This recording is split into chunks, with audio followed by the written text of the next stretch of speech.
I spent 25 years in business. If I had a business executive come to me and say they wanted to spend a few $100 billion to put a colony on the moon, I'd say you're fired.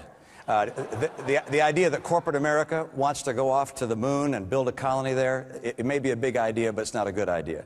And we have seen in politics, we've seen politicians, and Newt, you've been part of this, go from state to state and promise exactly what that state wants to hear.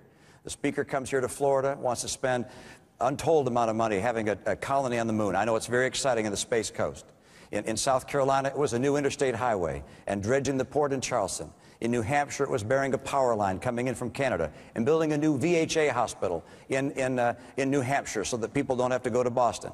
Look, this idea of going state to state and promising what people want to hear, promising billions, hundreds of billions of dollars to make people happy, that's what got us into the trouble we're in now. We've got to say no to this kind of spending.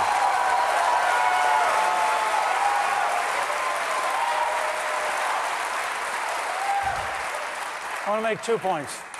First, I thought we were a country where one of the purposes of candidates going around was to actually learn about the states they campaigned in and actually be responsive to the needs of the states they campaigned in. For example, the port of Jacksonville is going to have to be expanded because the Panama Canal is being widened, and I think that's a useful thing for a president to know.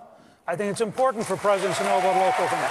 Second, and at the other end of the state, the Everglades Restoration Project has to be completed, and it's the federal government which has failed. But second, in response to what Rick said, when we balanced the budget with the 1997 Balanced Budget Act and ultimately had 4 consecutive balanced budgets, we doubled the size of the National Institutes of Health because we set priorities. It is possible to do the right things in the right order to make this a bigger, richer, more exciting country. You don't just have to be cheap everywhere. You can actually have priorities to get things done. All right, we're going to move on, but go ahead, Ron Paul. I want to make a quick comment, because Newt's mentioned this quite a few times about balancing the budget for 4 times. I went back and looked at the record.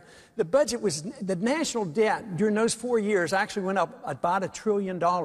What he's talking about is he doesn't count the money he takes out of Social Security. So Reagan nor you had a truly balanced budget because the national debt goes up, and that's what we pay the interest on. So I think you've stretched out a little bit more than you should have.